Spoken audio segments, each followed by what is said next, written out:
ನಮಸ್ಕಾರ ವೀಕ್ಷಕರೇ, ಮುದ್ದು ಸೊಸೆ ಧಾರಾವಾಹಿಯ ಇಂದಿನ ಸಂಚಿಕೆಯಲ್ಲಿ ಏನಾಗಿದೆ ಅನ್ನೋದನ್ನು ತಿಳಿಸ್ತೀವಿ. ಅದಕ್ಕಿಂತ ಮೊದಲು ನಮ್ಮ ಚಾನಲ್ಗೆ ನೀವು ಸಬ್ಸ್ಕ್ರೈಬ್ ಮಾಡಿಲ್ಲ ಅಂದರೆ ದಯವಿಟ್ಟು ಸಬ್ಸ್ಕ್ರೈಬ್ ಮಾಡ್ಕೊಳ್ಳಿ. ಇಲ್ಲಿ ವಿದ್ಯಾ ಮನೆಗೆ ಹೊಸ ಹೊಸ ವಸ್ತುಗಳನ್ನು ತಂದಿರೋದ್ರ ಬಗ್ಗೆ ಮಾತನಾಡ್ತಾ ಇರ್ತಾಳೆ. ಅಂದಾಗೆ ನಮಗೇನು ಲಾಟ್ರಿ ಹೊಡಿತಾ ಅಂತ ಆಲೋಚನೆ ಮಾಡ್ತಾ ಇರಬೇಕಾದ್ರೆ ಭದ್ರ ಬರ್ತಾನೆ.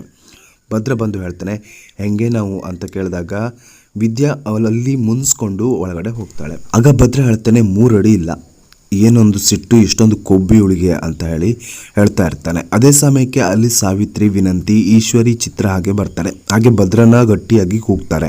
ಆಗ ಭದ್ರ ಹೇಳ್ತಾನೆ, ನಂದೇ ನನಗಾಗಿದೆ, ಮತ್ತೆ ಇವ್ರದ್ದು ಬೇರೆ ಅಂತ ಹೇಳಿ ಭದ್ರ ಹೊರಗಡೆ ಬಂದು ಏನು ಅಂತ ಕೇಳಿದಾಗ, ಮನೆಗೆ ಹೊಸ ಹೊಸ ಸಾಮಾನುಗಳನ್ನು ತರ್ತಾ ಇದೆಯಾ, ಯಾಕೆ ಅಂತ ಕೇಳಿದಾಗ ಭದ್ರ ಹೇಳ್ತಾನೆ, ನನಗೆ ಬೇಕಾಗಿರುವಂಥದ್ದನ್ನೆಲ್ಲ ನಾವು ತಡ್ಕೊಳ್ಬೇಕಲ್ಲ ಅಂತ ಹೇಳ್ತಾನೆ.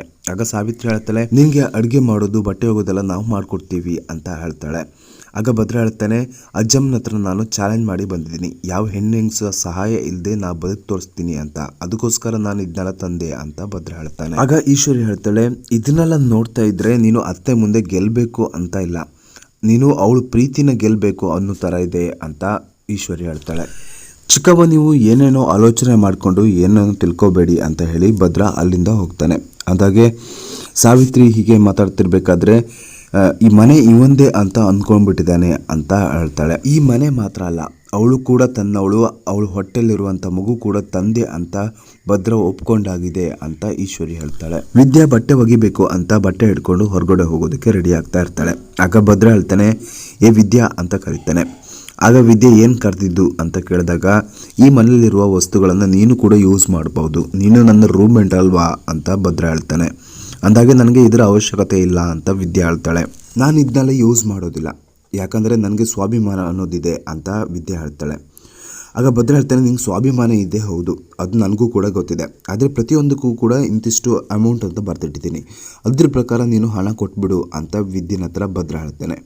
ನನಗದರ ಅವಶ್ಯಕತೆ ಇಲ್ಲ ಅಂತ ವಿದ್ಯೆ ಹೇಳ್ತಾಳೆ. ಆಗ ಭದ್ರ ಹೇಳ್ತಾನೆ, ನಾನು ಇದನ್ನೆಲ್ಲ ಯೂಸ್ ಮಾಡ್ತೀನಿ, ಆದರೆ ಕರೆಂಟ್ ಬಿಲ್ ಕಟ್ಟೋ ವಿಷಯದಲ್ಲಿ ಇದನ್ನೆಲ್ಲ ನೀವೇ ಯೂಸ್ ಮಾಡಿದ್ದು, ನಾನು ಕರೆಂಟ್ ಬಿಲ್ ಕಟ್ಟೋದಿಲ್ಲ ಅಂತ, ಇದೆಲ್ಲ ಪ್ಲ್ಯಾನಾ ಅಂತ ವಿದ್ಯೆನ ಹತ್ರ ಭದ್ರ ಕೇಳ್ತಾನೆ. ನಾನು ಆ ಥರ ಎಲ್ಲ ಮಾಡೋದಿಲ್ಲ, ಎಲ್ಲದರಲ್ಲೂ ನಾನು ಶೇರ್ ಮಾಡ್ತೀನಿ ಅಂತ ಹೇಳ್ತಾಳೆ. ಹಾಗೆ ವಿದ್ಯಾ ತನ್ನ ಹೊಟ್ಟೆನ ಮುಟ್ಕೊಂಡು, ಆ ಮಗುವಿಗೋಸ್ಕರನಾದರೂ ಯೂಸ್ ಮಾಡ್ತೀನಿ ಅಂದ್ಕೊಂಡು, ಹಾಂ ಸರಿ ಇದನ್ನು ನಾನು ಯೂಸ್ ಮಾಡ್ತೀನಿ ಅಂತ ಹೇಳ್ತಾಳೆ. ಇಲ್ಲಿ ಚಿತ್ರ ಮತ್ತು ಈಶ್ವರಿ ಮಾತನಾಡ್ತಿರ್ತಾರೆ. ಆಗ ಚಿತ್ರ ಹೇಳ್ತಾಳೆ, ಭದ್ರನ ಮನಸ್ಸು ಈಗ ವಿದ್ಯನ ಕಡೆ ವಾಲ್ತಾ ಇದೆ ಅಂತ ಹೇಳ್ತಾಳೆ. ಇಲ್ಲಿ ವಿನಂತಿ ಕೂಡ ಅದೇ ಮಾತನ್ನು ಸಾವಿತ್ರಿ ಹತ್ರ ಹೇಳ್ತಾಳೆ. ಮನೆಗೆ ಫ್ರಿಜ್ಜು, ವಾಷಿಂಗ್ ಮಿಷಿನ್ ಪ್ರತಿಯೊಂದು ಕೂಡ ತರ್ತಾ ಇದ್ದಾನೆ. ಅಮ್ಮಮ್ಮ ಹೋಗಿ ಮಗುವಿನ ನೋಡ್ಕೊಂಡು ಬಂದ್ರಲ್ವಾ, ಅದ್ರ ಮೇಲಿಂದ ಇವನಿಗೆ ಈಗ ವಿದ್ಯನ ಮೇಲೆ ಪ್ರೀತಿ ಉಕ್ಕಿ ಹರಿತಾ ಇದೆ ಅಂತ ವಿನಂತಿ ಕೂಗಾಡ್ತಾಳೆ. ಇಲ್ಲಿ ಈಶ್ವರಿ ಹಾಗೂ ಸಾವಿತ್ರಿ ಮಾತನಾಡ್ತಾ ಇರ್ತಾರೆ. ಇದಕ್ಕೆಲ್ಲ ಮೂಲ ಆ ಮಗು ಈ ಪ್ರಪಂಚಕ್ಕೆ ಬಂದರೆ ವಿದ್ಯೆ ಹೇಳ್ದಂಗೆ ಎಲ್ಲದನ್ನೂ ಈ ಮನೆಯವರು ಕೇಳ್ತಾರೆ ಅಂತ ಸಾವಿತ್ರಿ ಹಾಗೂ ಈಶ್ವರಿ ಮಾತನಾಡ್ತಾ ಇರ್ತಾರೆ. ಅವಳು ಕೈಯಲ್ಲಿ ಮಗು ಹಿಡ್ಕೊಂಡ್ಲು ಅಂತ ಆದರೆ ಅವಳನ್ನ ರಾಣಿ ಥರ ಈ ಮನೆಯವರು ಮೆರೆಸ್ತಾರೆ ಅಂತ ಈಶ್ವರಿ ಹಾಗೂ ಸಾವಿತ್ರಿ ಅದನ್ನು ಮುರಿಯೋದಕ್ಕೆ ಪ್ಲಾನ್ ಮಾಡ್ತಾ ಇರ್ತಾರೆ. ವಿದ್ಯೆ ಬಟ್ಟೆನ ಹಿಡ್ಕೊಂಡು ಹೊರಗಡೆ ಬಂದಿರ್ತಾಳೆ. ಅದೇ ಸಮಯಕ್ಕೆ ಅಜ್ಜಿ ಅದನ್ನೆಲ್ಲ ನೋಡಿ ಓಡಿ ಬರ್ತಾರೆ. ಏನೇ ನೀನು ಸ್ಕ್ಯಾನಿಂಗಲ್ಲಿ ಆ ಥರ ಹೇಳಿದ್ರು, ಮಗುವಿನ ಬಗ್ಗೆ ತುಂಬ ಜಾಗ್ರತೆ ಮಾಡಬೇಕಂತ ಹೇಳಿದ್ರಲ್ವಾ, ಆದರೆ ನೀನು ಬಟ್ಟೆ ಒಗೆಯೋದಕ್ಕಂತ ಬರ್ತಾ ಇದೆಯಾ ಅಂತ ಜೋರು ಮಾಡ್ತಾರೆ. ಅಂದಾಗೆ ನಿನ್ನ ಬಟ್ಟೆನೆಲ್ಲ ಚಂಪ ಒಗಿತಾಳೆ ಅಂತ ಹೇಳ್ತಾರೆ. ಅಮ್ಮಮ್ಮ, ಇದು ವಾಷಿಂಗ್ ಮಿಷಿನ್ಗೆ ಹಾಕಿರೋ ಬಟ್ಟೆ ಅಂತ ಹೇಳ್ತಾರೆ.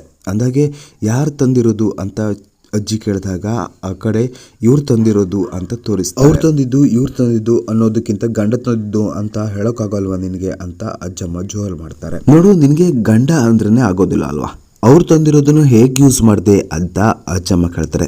ಆಗ ವಿದ್ಯೆ ಹೇಳ್ತಾಳೆ, ಅದಕ್ಕೋಸ್ಕರ ಎಲ್ಲ ಬಾಡಿಗೆ ಇದೆ, ಅದಕ್ಕೋಸ್ಕರ ನಾ ಯೂಸ್ ಮಾಡ್ತಾ ಇದ್ದೀನಿ ಅಂತ ವಿದ್ಯೆ ಹೇಳ್ತಾಳೆ. ಸರಿ, ನೀನು ಒಳಗಡೆ ಹೋಗು ಅಂತ ಅಜ್ಜಮ್ಮ ಹೇಳ್ತಾರೆ.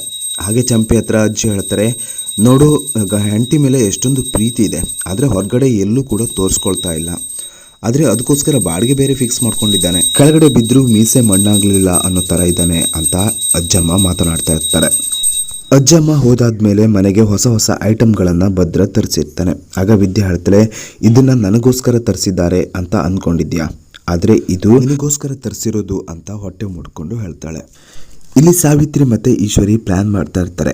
ಈ ಪ್ರಪಂಚಕ್ಕೆ ಆ ವಿದ್ಯನ್ ಮಗು ಬರಬಾರ್ದು ಅನ್ನೋ ಥರ ಮಾಡ್ತಾ ಇರ್ತಾರೆ. ಇಲ್ಲಿ ಭದ್ರ ಬಂದು ಮನೆ ಒಳಗಡೆ ಬರ್ತಾನೆ. ಮನೆ ಒಳಗಡೆ ಬಂದಾದಮೇಲೆ ಪ್ರತಿಯೊಂದು ವಸ್ತುಗಳನ್ನು ಕೂಡ ಚೆಕ್ ಮಾಡಿ ವಿದ್ಯೆ ಪ್ರತಿಯೊಂದು ವಸ್ತುಗಳನ್ನು ಯೂಸ್ ಮಾಡಿದ್ದಾಳೆ. ಆದರೆ ಇದಕ್ಕೀಗ ಬೆಲೆ ಕಟ್ಟಬೇಕಲ್ವಾ, ಅವಳು ಸ್ವಾಭಿಮಾನದ ಬಗ್ಗೆ ಪ್ರಶ್ನೆ ಮಾಡ್ತೀನಿ ಅಂತ ಭದ್ರ ಪ್ರಶ್ನೆ ಮಾಡ್ತಾನೆ. ಇದನ್ನೆಲ್ಲ ನೀವು ಯೂಸ್ ಮಾಡಿದ್ದೆ ಅಲ್ವಾ, ಇದಕ್ಕೆಲ್ಲ ನೀನು ತಕ್ಕ ಬೆಲೆ ಕೊಡಲೇಬೇಕು ಅಂತ ಹೇಳ್ತಾನೆ. ಆಗ ವಿದ್ಯೆ ಹೇಳ್ತಾಳೆ, ಅಲ್ಲೇ ಪಕ್ಕದಲ್ಲಿ ನೋಡಿ ಐರನ್ ಮಾಡಿಟ್ಟಿದ್ದೀನಿ ನಿಮ್ಮ ಬಟ್ಟೆನ ಅಂತ ಹೇಳ್ತಾಳೆ. ಐರನ್ ಮಾಡಿರೋದಕ್ಕೆ 300 ರೂಪಾಯಿ ಆಗುತ್ತೆ ಅಂತ ಹೇಳ್ತಾಳೆ. ಆಗ ಭದ್ರ ಹೇಳ್ತಾನೆ, ಇದನ್ನೆಲ್ಲ ನಾ ಮಾಡೋದಕ್ಕೆ ನಿನಗೆ ಹೇಳಿದ್ನಾ ಅಂತ ಕೇಳ್ತಾನೆ. ಆಗ ವಿದ್ಯೆ ಹೇಳ್ತಾಳೆ, ಈ ವಸ್ತುಗಳನ್ನು ನೀವು ತರೋದಕ್ಕೆ ನನ್ನ ಹತ್ರ ಕೇಳಿದ್ರಾ ಅಂತ ವಿದ್ಯೆ ಕೇಳ್ತಾಳೆ. ಕುಳ್ಳು ಮೂಟೆ, ನನಗೆ ಬಿಟ್ಲಲ್ಲ ಅಂತ ಭದ್ರ ಆಲೋಚನೆ ಮಾಡ್ತಾ ಇರ್ತಾನೆ. ಭದ್ರ ರಾತ್ರಿ ಒಳಗಡೆ ಹೋಗ್ತಾ ಇರಬೇಕಾದ್ರೆ ಅಜ್ಜಮ್ಮ ಕರೀತಾರೆ. ಅಜ್ಜಮ್ಮ ಕರೆದು, ನೀನು ಹೊಸ ವಸ್ತುಗಳನ್ನೆಲ್ಲ ತರಿಸಿದ್ಯಲ್ವಾ, ಅದೇ ಥರ ನಮ್ಮನೆಗೂ ಕೂಡ ತರಿಸ್ಬಿಡು ಅಂತ ಹೇಳ್ತಾರೆ. ಹಾಗಾದರೆ ನೀನು ಅಂಗಡಿಗೆ ಹೋಗಿ ತಗೋಬಾ ಅಂತ ಭದ್ರ ಹೇಳ್ತಾರೆ. ಆಗ ಅಂಗಡಿಯವರು ನನ್ನನ್ನು ಚಿನ್ನಾರನ್ನ ಅಂತ ಮುದ್ದು ಮಾಡಿ ನನ್ನನ್ನು ಯಾಮಾರಿಸ್ಬಿಡ್ತಾರೆ. ನಿನಗೆಲ್ಲ ಅದರ ಅನುಭವ ಇದೆಯಲ್ಲ, ನೀನೇ ಹೋಗಿ ತೊಗೊಂಡ್ಕೊಂಡು ಬಾ ಅಂತ ಅಜ್ಜಮ್ಮ ಹೇಳ್ತಾರೆ. ನನಗೆ ಗೊತ್ತಾಗುತ್ತೆ ನಿನ್ನ ಹೆಂಡತಿ ಮೇಲೆ ಎಷ್ಟು ಪ್ರೀತಿ ಇದೆ ಅಂತ ಅಜ್ಜಿ ಹೇಳ್ತಾರೆ. ಆಗ ಭದ್ರ, ಅದನ್ನೆಲ್ಲ ಆವಾಗಲೇ ನೋಡಾಯ್ತಾ ಅಂತ ಭದ್ರ ಹೇಳ್ತಾನೆ. ಅದೇ ಸಮಯಕ್ಕೆ ಅಲ್ಲಿ ಕ್ವಾಟ್ಲೆ ಬರ್ತಾನೆ. ಆಗ ಭದ್ರ ಹೇಳ್ತಾನೆ, ಆ ವಸ್ತುಗಳನ್ನು ನನಗೋಸ್ಕರ ತರಿಸಿದ್ದು, ನಮ್ಮ ಮನೆಯವರಿಗೋಸ್ಕರ ತರಿಸಿದ್ದು ಅಂತ ಹೇಳ್ತಾನೆ. ಆಗ ಕ್ವಾಟ್ಲೆ ಹೇಳ್ತಾನೆ, ಮನೆಯವರಿಗೋ ನಿಮ್ಮ ಮನೆಯವರಿಗೋ ಅಂತ ಕೇಳ್ತಾನೆ. ಇಲ್ಲಿ ವಿದ್ಯಾ ಭದ್ರ ತಂದಿರೋ ಕಾಟ್ ಮೇಲೆ ಮಲ್ಕೋತಾಳೆ. ಇದು ನನಗೋಸ್ಕರ ತಂದಿರೋದು ಅಂತ ಅಂದ್ಕೊಂಡು ಮಲ್ಕೋತಾಳೆ. ಅದೇ ಸಮಯಕ್ಕೆ ಅಲ್ಲಿ ಭದ್ರ ಬರ್ತಾನೆ. ಇವಳೇ ನಿದ್ರ ಮೇಲೆ ಮಲ್ಕೊಂಡ್ಬಿಟ್ಟಿದ್ದಾಳೆ, ಇಷ್ಟು ದಿನ ನೆಲದ ಮೇಲೆ ಮಲಗ್ತಾ ಇದ್ದೆ, ಇವತ್ತಾದರೆ ಮಂಚದ ಮೇಲೆ ಮಲ್ಕೊಳ್ಳೋಣ ಅಂತ ಅಂದ್ಕೊಂಡಿದ್ದೆ, ಆದರೆ ಇವಳು ಮಲ್ಕೊಂಡಿದ್ದಾಳೆ, ಇವಳನ್ನ ಎಬ್ಬಿಸ್ಬೇಕು ಅಂತ ಭದ್ರ ವಿದ್ಯೆನ ಕರಿತಾನೆ. ಆದರೆ ವಿದ್ಯಾ ತಿರುಗಿ ಮಲ್ಕೊಳ್ತಾಳೆ. ವಿದ್ಯನ್ಗೆ ಭದ್ರ ಸರಿಯಾಗಿ ಬೈತಾ ಇರ್ತಾನೆ. ಕಾಟ್ ತಂದಿರೋದು ನಾನು, ನೀನು ಎದ್ದೇಳು ಅಂತ ಬೈತಾ ಇರ್ತಾನೆ. ಹಾಗೆ ನೀರು ತೊಗೊಂಡ್ಬಂದು ಹೇಳ್ತಾನೆ, ನೀರು ಎರಚಿಬಿಡ್ತೀನಿ ಎದ್ದೇಳೆ ವಿದ್ಯಾ ಅಂತ ಕರೀತಾನೆ. ಆದರೂ ಕೂಡ ವಿದ್ಯಾ ಪಕ್ಕದಕ್ಕೆ ಹೋಗಿ ಮಲ್ಕೊಬಿಡ್ತಾಳೆ. ಇದಕ್ಕೆ ಹೇಳೋದು ಬಂಡಧೈರ್ಯ ಅಂತ. ನಾಳೆ ಬೆಳಿಗ್ಗೆ ಆಗಲಿ ಏನಂತ ವಿಚಾರಿಸ್ಕೋತೀನಿ ಅಂತ ಭದ್ರ ಹೇಳ್ತಾನೆ. ನಾನು ಇನ್ನೆಲ್ಲಿ ಮಲ್ಗೋದು, ಇವಳು ಪಕ್ಕನೇ ಮಲಗ್ತೀನಿ ಅಂತ ಹೇಳಿ ಭದ್ರ ವಿದ್ಯನ್ ಪಕ್ಕ ಹೋಗಿ ಮಲ್ಕೋತಾನೆ. ಹಾಗೆ ಆಚೆ ಈಚೆ ಹೊರಳಾಡ್ತಾ ಇರ್ತಾರೆ. ಆಗ ವಿದ್ಯಾ ಒಂದು ಕೈನ ಭದ್ರ ಮೇಲೆ ಹಾಕ್ತಾಳೆ. ಭದ್ರ ಮೇಲೆ ಹಾಕ್ತಾ ಇದ್ದ ಹಾಗೆ ಭದ್ರ ಎದ್ದು ಕೂತ್ಕೋತಾನೆ. ಯಾಕೆ ನನ್ನ ಮೇಲೆ ಕೈ ಹಾಕ್ತಿದ್ಯಾ ಅಂತ ಕೇಳ್ತಾನೆ. ಆಗ ವಿದ್ಯಾ ಎದ್ದು ಬಂದು ಹೇಳ್ತಾಳೆ, ಇದು ನನಗೋಸ್ಕರ ತಂದಿರೋದಲ್ವಾ ಅಂತ ಹೇಳ್ತಾಳೆ. ನೀವ್ಯಾಕೆ ನನ್ನ ಪಕ್ಕ ಬಂದು ಮಲ್ಕೊಳ್ರಿ ಅಂತ ವಿದ್ಯಾ ಕೇಳ್ತಾಳೆ. ಹಾಗೆ ವಿದ್ಯಾ ಭದ್ರನ ಹತ್ರ ಗೌಡ್ರಿ ಅಂತ ಮುದ್ದು ಮಾಡೋದಕ್ಕೆ ಹೋಗ್ತಾಳೆ. ಆಗ ಸಡನ್ ಆಗಿ ಭದ್ರ ಎಚ್ಚರಗೊಳ್ತಾನೆ.